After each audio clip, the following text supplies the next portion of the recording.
Good evening, guys, and welcome to episode 5 of Visible Women on LinkedIn. Hi, how are you?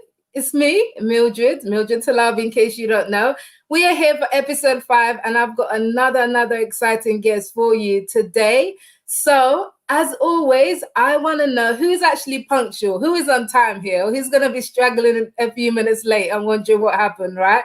If you're here and you're on time and you're present, I want you to drop a note in the comments and say hi to say that you're here.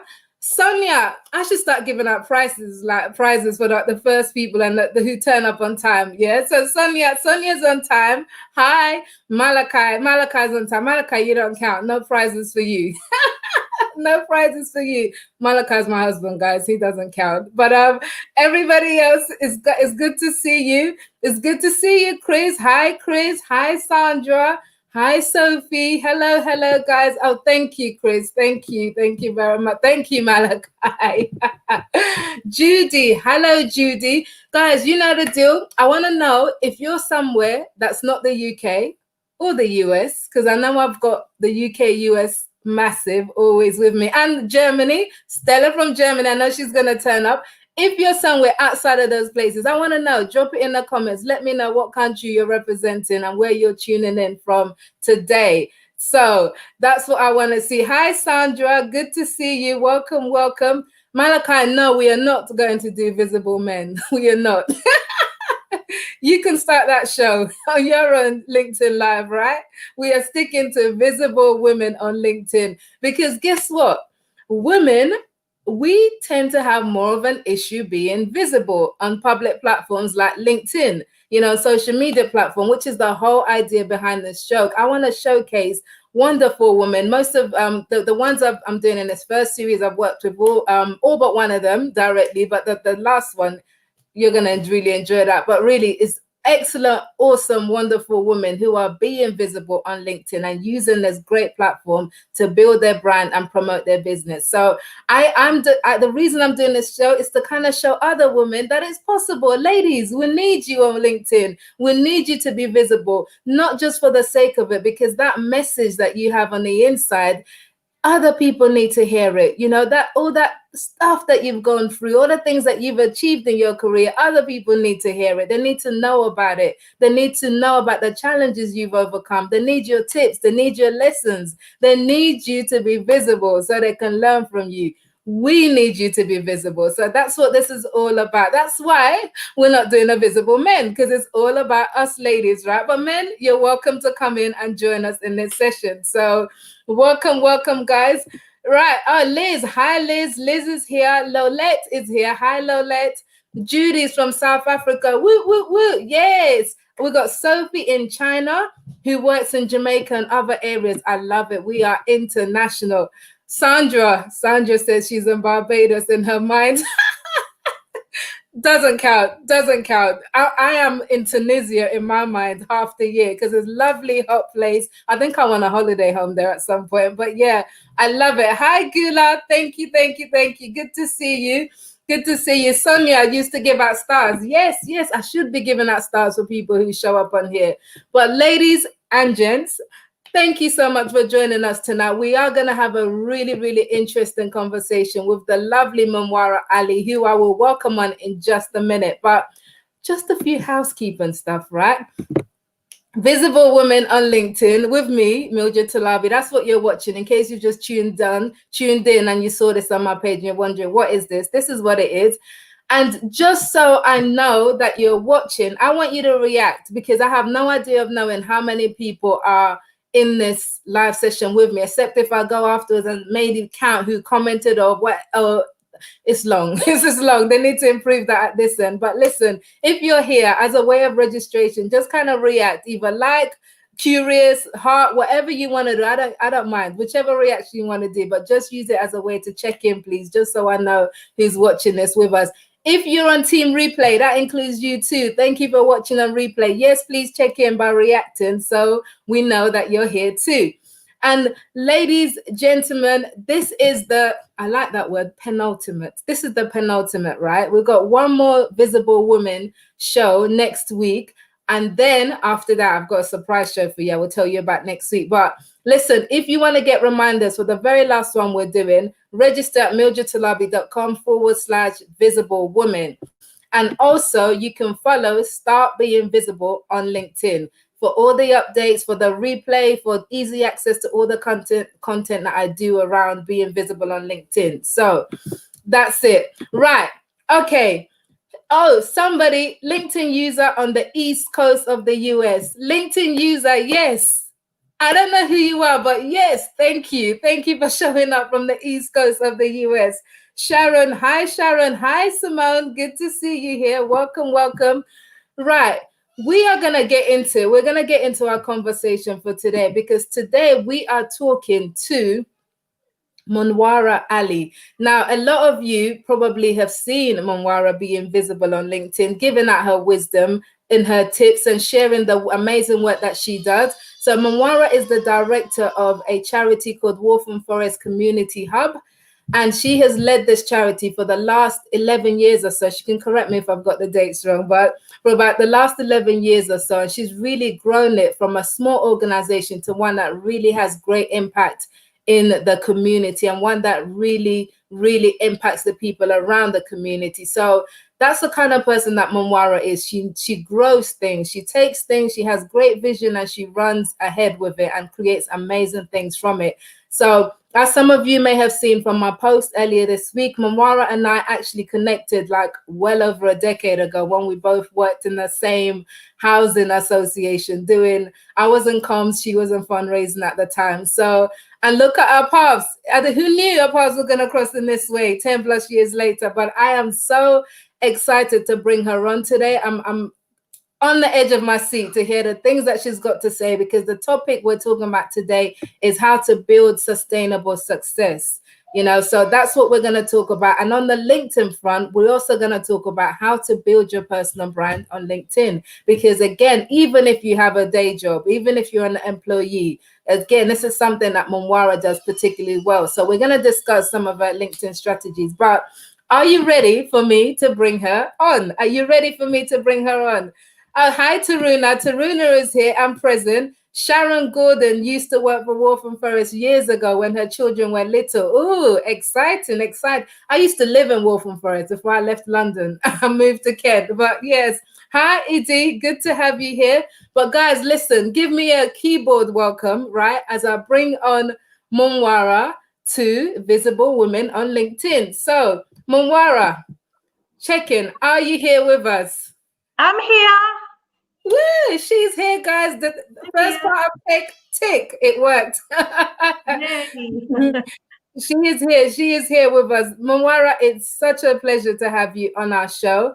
So for those who don't know, I want you to tell us. Hi, Anne. Anne Beatty is here. Anne Beatty is another one. We worked together in the same housing association all those years ago. So, Anne, great to have you here. Welcome, welcome. Guys, listen, Monwara, I want you to introduce yourself to us. I want you to tell us exactly what it is you do today. And then we're going to take it back a bit and talk about how you got into what you do today. So take it away, please. Okay, it's a long story, Mildred. I'm going to try and keep it short, but just want to say, you may not have known our paths will cross, but I did. Oh, I like it. I Mysterious. did. So that long ago, I remember making a mental note when we met, and I thought, one day when I'm ready to write my book, I'm going to find Mildred. And I saw you on LinkedIn in 2012 when I first started LinkedIn. It's only in May 2020, when the pandemic hit, that I started becoming more active with your help on LinkedIn. So going back to why I do what I do, I guess growing up, I always thought that it would be hard for me to get into like a career which would enable me to fulfill all what I really wanted, which was to make a difference, to make change. I was always unhappy about how things were done. This is not the idea of management in my eyes. You don't manage someone like this, and you don't there were lots of things that I was unhappy about. And I guess so. And being told that you're Asian, you're Muslim, all those things coming from a Bangladeshi ethnic background is going to hold you back because they're underachievers. So I thought to myself, what I'm going to do is try and acquire as many experiences and skills under my belt as I possibly can. So I went down the route of studying law because I was very passionate about advocating for people that were like the most vulnerable, and I guess the people that needed the most support in our community. Because I grew up in an area where there was a lot of racial tension, I guess, a lot of injustice in terms of limited support for young people. So I wanted to be a lawyer. So that's where my path went down. I did a law degree, went on to do an LPC, and I decided, there was a local youth organization where I started volunteering and then went on to become a trustee and then a chair. Before I know it, at the age of 20, I was doing all of that. I was volunteering at a law center thinking, when I go to apply for a training contract, I'm going to need all this to back me up. In the same way, I also applied for an internship in South Carolina in the US. And actually threw myself in the deep end, which was, then 2 months of the most unbelievable experience that I've ever had, and probably, made me who I am in terms of like seeing things from a completely different perspective and appreciating what I have here in the UK, the gratitude I felt afterwards, working with people that had been, victims of miscarriages of justice. And so that's how I so over the years, I went in to work in women's refuges. And I worked for the council because in Camden, I worked for the Camden Council for 8 years. Went on to, and quite often I found that most of these professions were quite claustrophobic for me because I felt like I had more, and I found that my jobs didn't really fully utilize my knowledge and my skills. I did have a couple of young people that I worked with, people that actually supported me along the way, who always said that, you have skills in community development. What are you doing in working in a women's refuge? Supported housing is poorly paid. Go into community development. And I was like, no, that's not me, And so I actually walked into Waltham Forest Community Hub 11 years ago as a fundraising consultant while I was still working at Origin Housing with you, Mildred, at the time. So it's quite fate. I walked in and they offered me 1 day a week as a fundraising consultant. And all I saw was the potential. And I never thought that I would be there for more than 2 years. But one thing that experience, my current experience, has taught me is if you never stick to something long enough, you don't benefit from seeing the changes and the growth happening. Had I moved on, I would not have seen all that growth and all of that team building and, the changes within our community. So that job actually enabled me to fundraise, to grow that organization, which meant sustainability for me, but also sustainability for the charity. Yes, yes. I wanna talk about that pathway from walking in as a fundraising consultant to now being a director in a space of 11 years. But first, I want to take you back to something you kind of skipped over a bit, and I know that this is like a major story that had a major impact on you, and you shared it recently on LinkedIn. So when you were doing your legal training, and you went on this internship to South Carolina in America, it wasn't just an ordinary internship. You went to work with prisoners on death row, so, and that had quite a major impact on you. So tell us more about that experience specifically. Okay, so I guess this is connected. This somehow touches on the power of LinkedIn, because I connected with my tutor. He's an expert on death penalty, and he's now retired, but I connected with him on LinkedIn. He might be listening now. Peter Hodgkinson and Christina. So Christina and I traveled from Birmingham the night before. We didn't know each other. So if you look at some of the experiences and the benefits of what made me who I am, Christina and I didn't know each other. We were complete strangers. She came the night before, stayed in my flat. We traveled together. We were flatmates for the next 2 months. We were worlds apart, and what's interesting is that we went through quite a traumatic experience, because one of our clients was executed while we were there, and we were working very, very closely on his case, amongst lots of other cases. The two things that really, I think, having Christina and I supported each other, and I think that's what brought us together. But we were very different, in the respect that I grew up having a different upbringing, and Christina, was able to go to Las Vegas for the weekend. I couldn't, so I just treated myself to boxes of ice cream. That's what I did when I felt sorry for myself and went through channels after channel trying to find something to entertain myself. Now, the experience, I think the reason why it's something that will always stay, I think with the client that we worked with, Sylvester Adams, he had the mental age of a 12-year-old. And actually, Sylvester never spelt his name that way. He spelt it as Sly, S-L-Y, because he couldn't write or read properly. And I think meeting someone, and then I think it kind of, in lots of ways, it pushed my boundaries, because I was only, like 20 years old, and I was meeting these people on death row, and not sometimes knowing what the cases were, sometimes not knowing. So, having to shake hands with someone, and this is not Sylvester, this was another case, who had committed a double murder. And while he was there, he had converted and suddenly into religion. And then I had to, it was a challenge for me, because I wasn't used to that part of the world.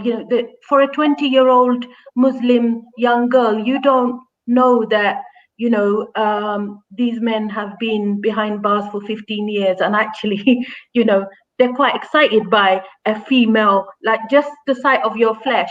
So I was, as I was walking, people were like this behind bars. And the guy who had just converted to Islam, the religious man, he said to me, he shook my hands and he said, "Next time you come, make sure you wear a t-shirt so we can see a bit more of your flesh." And I was like, so scared. I was so scared. And I thought, in future, I'm going to stand behind the attorney so I don't actually shake hands. And the other thing that really touched me quite deeply, was the relationship I saw between the attorney that he had at the time and himself, and the banter. And it was almost like they were very close friends. And she had to do the job of having to read him or give him his death warrant. And it wasn't actually her who read it, because he was just gonna prolong the moment, so he took half an hour to read it, just because he didn't want to sign it. And Is then this going the Sylvester guy? Is this the yeah, Sly this guy? is Sylvester, Okay. yes, Sly. Okay. So then having a candlelit vigil, listening to him talking an hour before the execution. So Christina and I walked, and we got thousands of signatures to try and get him clemency, which is the last stage of appeal. in the process of the criminal justice appeal process in US. And the day before, it was turned down. So it was harrowing, I think. And I was told I need counselling. I was diagnosed with post-traumatic stress disorder, or like it was temporary, but like I was almost forced to go counselling because I just refused to do it. Yeah. But it did play on my mind for weeks and Mhm. weeks. Do you, And even do you now. think that that experience is kind of subconsciously led you to moving away from law completely because you didn't, because it kind of haunted you in the background, or is that just like a clinical career switch decision? I think what it is I once I started doing the refuge work, working in a women's refuge, and I had already developed bit of a career in that side. I kind of felt like I didn't want to be in a situation where I felt so frustrated with the legal system that I couldn't do anything to make change to it. So it was hard for me. And then I think also part of it was not finding it really hard to get a training contract. And I think when you're in your 20s, you don't ask for help. I'm in my 40s. I've learned how to ask for help in my 40s. You Hmm. know, in my 20s, I never did. But friends of mine said, "Oh, if you needed a training contract, why didn't you tell us?" And I said, "Do you know what? I've met friends who studied law with me, went on to become experienced lawyers, but they don't have much of a life. And I wanted life more than I wanted work because Hmm. children always came first. And like most women, I think this is where I touch upon why women find it so hard to be visible is because we prioritize family. And in our effort to prioritize family and children, what happens is we put our own wants and needs on a back burner, waiting. So when the children are old enough to fend for themselves, we will then launch. Now my son's 21, my daughter's 16, and I feel like they can fend for themselves. Yes, I think most of us would agree at that age, yeah, that they can, you know. But Yeah. yeah, I totally hear you, and I can relate to some of that. My kids are still young, so nowhere near offending just yet. But I get it. Okay, so then the pathway then from you walking into Waltham Forest Community Hub as a fundraising consultant to now becoming a director, how did that happen? What's that process?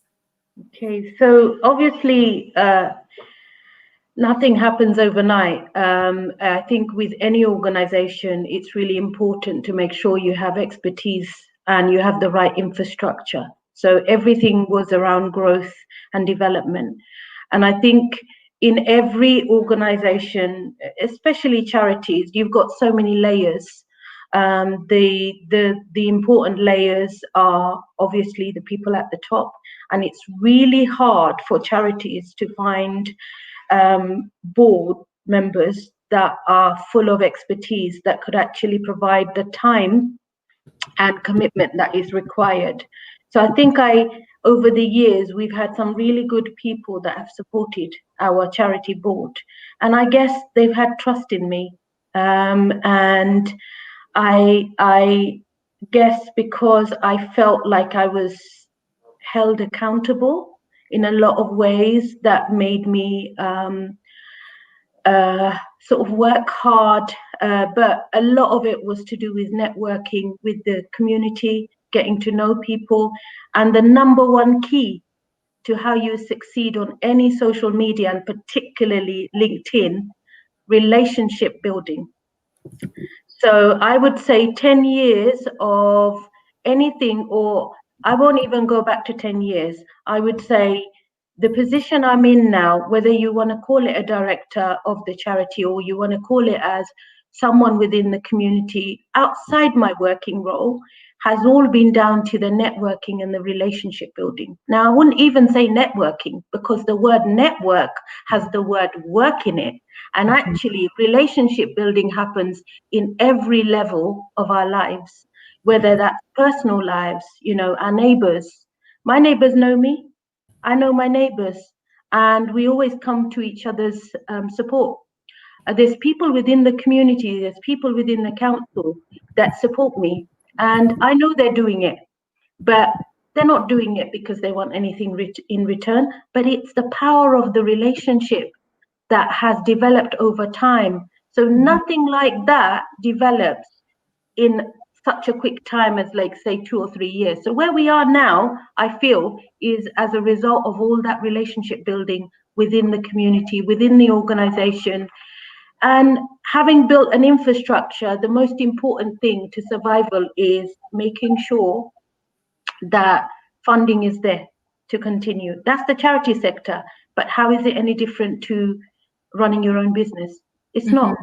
I was asked once, a few years back, by one of my trustees, like, Monwara, you bring this question to us.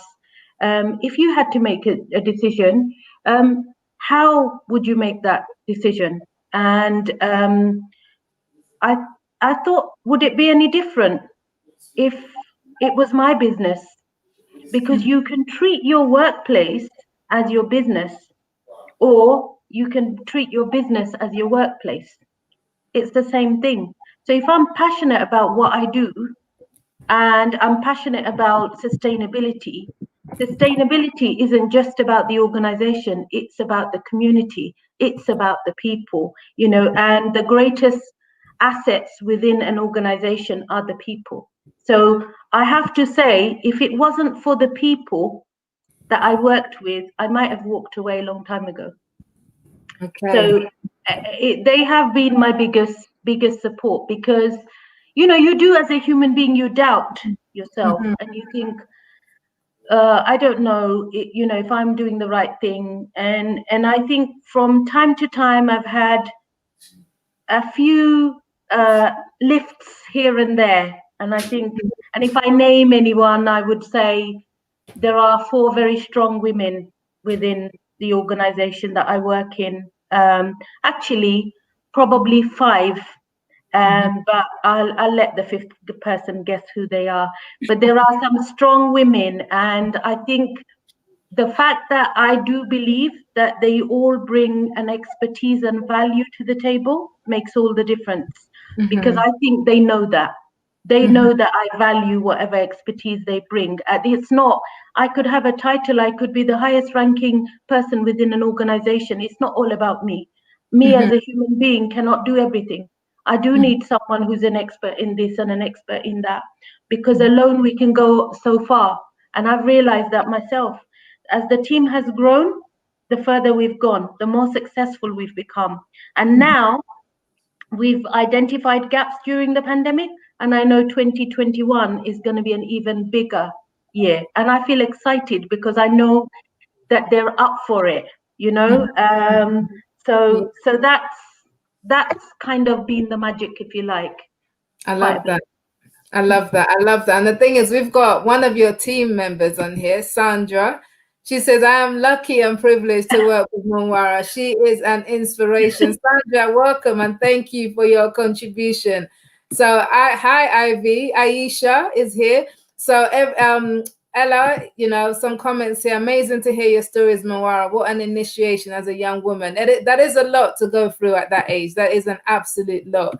And again, Sharon, Monwara, you're a strong woman. Stay that way. So lots of comments, lots of people resonating. So thank you for that. Fiona is agreeing that nurturing relationships, it takes time. It absolutely does take time. And we will talk about that whole how you use LinkedIn to nurture relationships. But first, let's look at the topic of today then. So because you mentioned about whether you're doing a business or you're doing someone else's business, essentially, it's one and the same thing. If you're passionate about what you're doing, you can treat, your workplace as your business if you don't have your own business. So this whole topic of building sustainable success.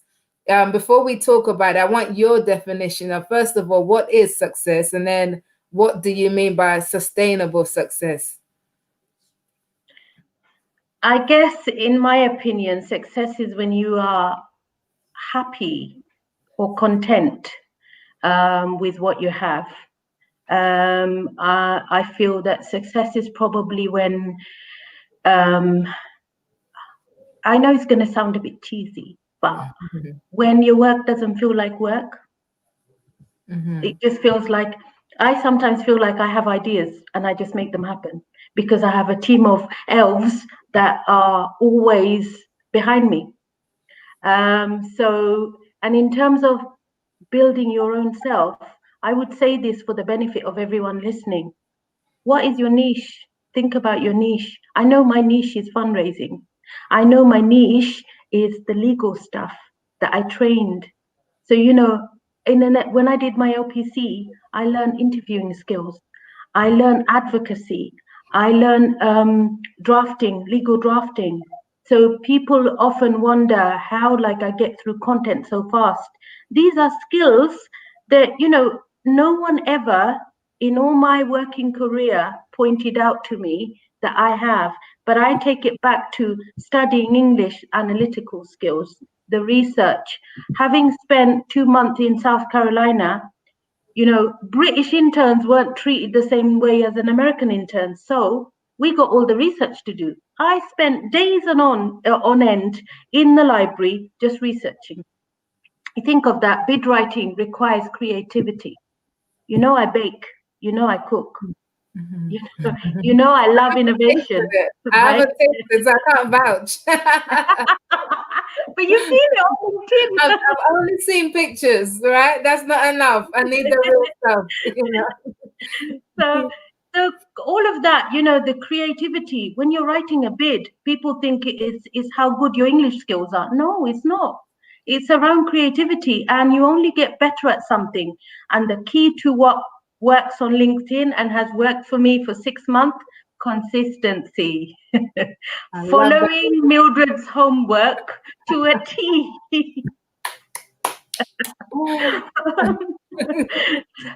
So I guess for me, it's about knowing your niche, and, like, I know that I am not as successful as I can be, but I know that I'm on my path. And I know when I came to Mildred and I said, you know what, Mildred, I feel like I was born to do more and I want to make a bigger impact, but I don't know how. And I know I've always felt I want to write a book, and I am going to write a book, right? But I didn't realize LinkedIn was the solution to the problem, because I talk too much. I need to find an outlet. And I get told that, and I look at my colleagues and I think, oops, I need to stop now. Sandra giggling in the background, but and I thought, wow, like LinkedIn, all the thoughts that I have in my head around, I can feel things sometimes. I have a vision straight away about something, and I feel like I want to talk about it, or I am in a meeting and light bulbs go off in my head. And I think, okay, this is a learning that I want to pass on, because I want other women to know this. Because if it's helping me, I want someone else to be helped. And I actually got told, in one of my legal jobs, you'll never make money because you give too much away for free. And then when Mildred told me LinkedIn, I thought, perfect. So I started, and now that's what I use as my outlet. And there are many books, but I've got to get started somewhere. Yes, and we are going to talk about that book you're going to write at some point. So, breaking news, guys. This is breaking news. Monwara is going, and this is you committing to this publicly, right? In 2021, Monwara will release a book that she is writing for charities and the voluntary sector about how to build sustainable organizations. So it is something that she's passionate about and well knowledgeable about. So let's dig deep into that a bit more. So for an organization, being what's the difference between an organization being sustainable and just I think you put it in one of your posts recently about there's a difference between surviving, I think it was surviving is the word you use, so surviving and building something that's sustainable. What is that difference? What does that look like? I think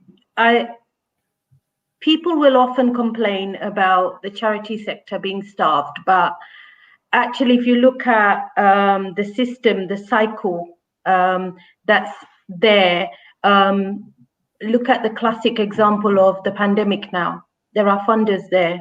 The money is coming from government. It's going down to lottery. Lottery is then filtering it through to charities and voluntary organizations to deliver the work that benefits the beneficiaries. So there's that cycle going on. And I think with building sustainability is about thinking, having the courage to understand that if we as an organization have come this far in 11 years, we will go for another 11 years, and trying to find means and ways to generate income that isn't just short term. So I think one of the things that a lot of organizations miss is utilizing the assets that they have. If your staff are your assets and one of your staff is an expert on graphic design, would you not be utilizing that skill to outsource? And that would generate money for the charity, but that means that individual also then has sustainable job within that organization. That's just an example, because I do a lot of training as well. I do training and bid writing for free as well for organizations where I know that they're struggling, and because I just feel it's dishonorable to be charging when I've already got a full-time job. But it would be different if I was, offering the service through my own business. That would be a different story. I know, Mildred, you're looking at me because you're having some vision, but trust me, those visions have I'm been thinking. they've been in the bottom of my tummy for years. I'm thinking you're about to be inundated with requests, right? For people wanting free help to do their fundraising and their bid since you're offering, right? No, right now I'm at my capacity is all I'm going to say. I've got to say, do you want me to mention a couple of the great successes on LinkedIn so far? Yeah, I do. I do want you to mention. Definitely, we're going to mention some of those successes of LinkedIn. But I wanna with the sustainability thing, because you did talk about assets. About companies organizations making use of their assets within their organization. So, is that what you do? Would you say that's like the key thing that you've done and you do to have built up the hub so far? So I can what I And now you're freezing on us. No, we don't want to lose you, Monwara. Monwara's freezing on us. Guys, can you still? I can't see her anymore. She's frozen. Can you still see her? Type in the comments. Maybe it's that. If she's frozen at your end too, tell me. Let's see if we can get her back. Monwara, am I frozen? Can you see me? Am I frozen? Let me know. Type in the comments. I don't think I'm frozen. I know Monwara's frozen on us, but hopefully we can get her back in just a moment. Okay, let's see what is happening here. Let's remove. Guys, I need you to type in the comments just so I know that I haven't frozen as well. No, Monwara's frozen. I'm Right? back. You're I'm back. back. You're back. Sorry. Yeah. Sorry. So Okay, good. For you, I would have had to talk about fundraising or something, and that's not my no. thing. So I'll give you a few examples of fundraising. So bid writing. We also have a massive festival, which is a community event. So community events generate income. We have a space. So we have a venue that we hire out that generates income. And the one thing that actually is the fun thing is challenge events. So 2 years ago, we climbed Mount Snowdon. I love doing things like that because I'm scared of heights, and I like doing things I'm scared of. Good. I'm scared of listening to myself on camera, but I'm doing it.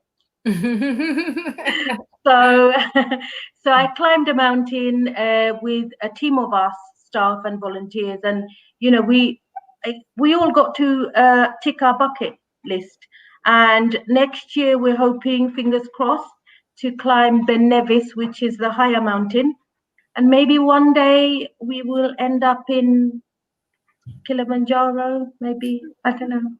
So we raise funds through those kind of activities, and currently we're collaborating with Wolfen Forest Women's Network, and we are trying to raise money to deliver a whole load of hampers to vulnerable families, and I'm doing the 1 million steps challenge. There's a story behind that. So I don't want people to think it's really hard. It is hard to sustain an organization, but my colleague Emmanuel seems to think I make it look easy. It's not easy, but it's consistency. If you've been doing it for years and years, you build those relationships with the grant funders. So there's a grant funder is not just a grant funder. Within that organization, the lottery, there's a team of individuals working. The relationship you build is with that grant officer. So I was told from day one when I went on my fundraising training, forget fundraising, it's called friend raising. And so for me, I do make that initial phone call and I talk to the grant officer. And that breaks down the initial barriers, and it kind of breaks a little bit of ice, and you feel more comfortable. And then you find that the grant officer is advocating for you. They really, if you can sell your cause passionately, your grant officer will be sold. And actually, it's them that puts the report in front of the panel that makes the decision for funding. So that's kind of in the fundraising side. 1 million steps. So we're walking for over 90 days. We have to walk 1 million steps. Our target is 5,000. We're currently just over 3,000, and I think the majority of it has been Sandra alone. But, I don't think Sandra realized the power of her relationships. Because fundraising is more about that. It's very rare that a total stranger will donate to a cause unless it's a big cause like Macmillan or something that they kind of, it resonates or they connect themselves with. Whereas if it's a fundraiser for a small local cause, it's always going to be your support network. So with the 1 million steps, actually, Ranjit, who runs 1 million steps challenge, he found me on LinkedIn. I think it was around about June, July time, pretty earlier on. And he sent me a message, and then we had a meeting, and then he met Fran and Sandra within our organization, and it went from there. So that was a collaboration that happened because of LinkedIn. But so that's a bit about sustainability. So an organization needs to think of more ways to make money. And once they have all those more ways of making money, then the organization becomes more and more sustainable. However, as you rightfully pointed out, I'm using my LinkedIn. So we don't have a community hub LinkedIn page because we are already very active on Twitter and Instagram and Facebook. But I use my LinkedIn so people get to know about what the charity does. And what it is funders will look at those things, because how else do you demonstrate impact? You have to demonstrate impact. This is public funds. And we all need a job. Why would, and this is a big controversy in the charity sector. Why do people at senior level get paid so much? I must tell you, I don't get paid a lot. However, I would argue, why should I be paid any less? If I am doing the same job, whether I'm doing it in the charity sector or the public sector, and actually I'm managing to engage people at a grassroots level, I would say I'm far more experienced and I should be paid more. Because in the public sector, you get a consultant in and you pay them £1,000 a day. And what does the consultant do? The consultant contacts the voluntary sector leaders in the borough and wants to have a meeting because they want to pick your brain. Hold on a minute. That's my expertise. Why are you not paying for it? Oh, that all that pay stuff. That's a whole different discussion altogether. And that we Sorry, are. it's controversy. I did say to you, can't help it. No, I love it, and not women generally don't like to talk about money in public, as well. So heads up, next week we're gonna be talking about money, invisible women on LinkedIn. That's a little sneak preview. We will go there next week. We will go there, guys. You're not gonna want to miss that. But okay, so let's talk about this LinkedIn, guys. Thank you for confirming. You can see Monwara that she's back. Awesome. You've got some people who want to climb mountains with you. Gula says that she will love to. She'll love to join you when you climb Ben Nevis. So right, Yay. I am not volunteering. I'm not coming. You two can go. I'm not coming anyway. I know someone in your household who could climb that mountain and back down faster than I could. Take him. He can do it, not me. Take the hubby. But so okay, great. So and I love that you said with LinkedIn, like you don't have a company page for the hub because essentially you are representing the brand. And this is something that's really important for solopreneurs, small business owners, charities, etc., to understand that even if you have a company page, and pretty much LinkedIn company pages are dead, except if you're like a huge company. People don't want to engage with companies, they want to engage with people. Even if you have that, you as the person at the forefront of the company, of the organization, must show up to represent your organization. Your brand is intertwined with what you do. So how has that journey been for you on LinkedIn? And tell us about some of your LinkedIn habits and practices that you do. Okay, well, it's been a little bit challenging because I am one of those 110, 20% type of people. I want to, if I do something, I want to give it my all. And because my job is quite sort of busy as well, it meant that I had to find the time. We all have the same amount of time a day, but it's a question of how do you discipline yourself. And I guess that has made the difference. It does take a lot of confidence. And I must say, for someone who most people think is extremely confident, I just have nerves like everyone else. But I must say, it takes a lot of confidence to know or to be comfortable on social media. I do not do any other social media. So for me, LinkedIn was more about how do I make a difference? So other than putting posts there about different things connected to leadership, mindfulness, and the things that work in fundraising and my charity. Other than that, I'm always looking out to see who needs my help. That's not something you might have known, Mildred, but I do, and I look and I do see whose posts don't get engaged with as much, and I know if I'm engaging, I'm making a difference.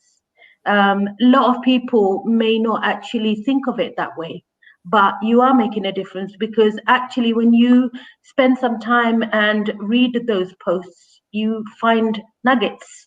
I today read Malachi's post and I keep looking at the camera, making sure I'm doing it right, because he might send me a message and say, Monwara, your eyes were not focusing on this.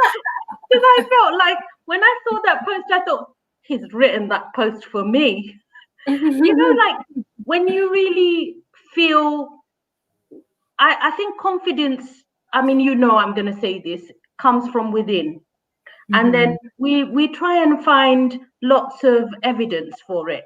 So when I really want to or feel confident, it's then assume everything, all the signs are there. So Malachi was a sign, that he's trying to guide me, looking at the camera, the lens, because otherwise it's not going to be right. So it's little things like that. I was reading something someone wrote around, and this is about sustainability. I think a couple of days ago, someone wrote something about I want my friends and family to be happy, right? And then when I started reading the whole article, I realized what they were talking about. They were talking about sustainability. So I've come into contact with people on LinkedIn, and I thought, okay, this person is doing really well in this area. We could do with that in our charity. And why, if we are going to pay like somebody else, should we not pay someone who lives within our community, is clearly quite passionate? So it's that idea that actually, and it's very contradictory to what I guess I was taught professionally from the 20s. It was all about boundaries, and I always said I'd never employ someone I knew where I'm working. But then during the pandemic, we managed to get some funding, and we employed a young person who grew up through our youth club, and he's actually lives 2 roads away from the hub. And it kind of, those kind of things that I read sometimes, they set off a light bulb in my head, because I just think that's true though. Like, why? If you need an accountant, why do you need to search for someone at the other end of London when you've got someone on your road, or someone who's doing really well is working for another charity? Why not give them the job? So that to me is sustainability, because if you think about how do you sustain your local economy, I think of Japan. My son's in Japan at the moment, and he says, "Mum, they're so clever here. You're not taking their money out of their country. So they pay you in cash and you have to spend it. And if you don't spend it, the conversion rate is quite high. So it's a deterrent. So you think there's no point me converting this into pounds and taking it back to England." And it's the idea that you keep the money within your local economy. So they keep it there. That concept hits me here, like in terms of sustainability, because there are lots of people within our community who are graphic designers, who are artists, who are, and why would we not employ them? Because if we did employ them, they would give 200%. And I just had this conversation earlier with our finance manager and with Sandra actually. I put out something on social media, and someone came forward and said they'd do it for free. And then they went on to offer something else for free. And I said, you know what, we've got a bit of funding, we'll pay you. And then they said, I only need about £60. And I said, no, what you're doing is worth more than £60. You know, I feel like I'm advocating for other people because they don't know their value. Oh, And God, this is why I think for a woman who doesn't, I guess, demonstrate her own value because of that thing about wanting to be humble and all of, like, I'm always advocating for other women. I'm always saying, no, don't do it for free. Why should you? I've been to council meeting and said, you should pay the volunteer sector if you want them to commission. And they come back and they say, we'll give you a £30 voucher. And I say, what? £30 voucher for 2 days of my time? oh, God. That. No, that will not do at all. That will not do. But honestly, the money thing and the value and being paid what you're worth is such a hot topic. It's such a hot topic, But I wanna talk about in the last few moments we have. So you've been on LinkedIn consistently. I think it was about April that we May. worked, about May that we worked together, and then you're like one of my star students, in terms of how well you've taken to the platform and you've been flying, and the consistency, because like what you said, the consistency is really like a lot of the value, guys, listen, a lot of the value in LinkedIn comes from consistency. And Monwara, you've been so consistent since April up until now, so tell us about some of the wins that you've experienced from LinkedIn. What are some of the highlights that's happened for you? So I've reconnected with the university lecturer from criminal justice. He was also the admissions tutor. I'm sure he knew when he gave me that place. So I didn't actually make my grades. My grades slipped a little, and I couldn't get into a law degree. And he offered me a place. Oh, so So is this Peter, by the way, you're talking yes, about? Peter, is he? Yeah, He is yeah. here. So, He tuned in. so I don't know if Peter knew I was the first in my family to go to university. Oh, wow. Amazing. We should have talked about that, but go on, keep going.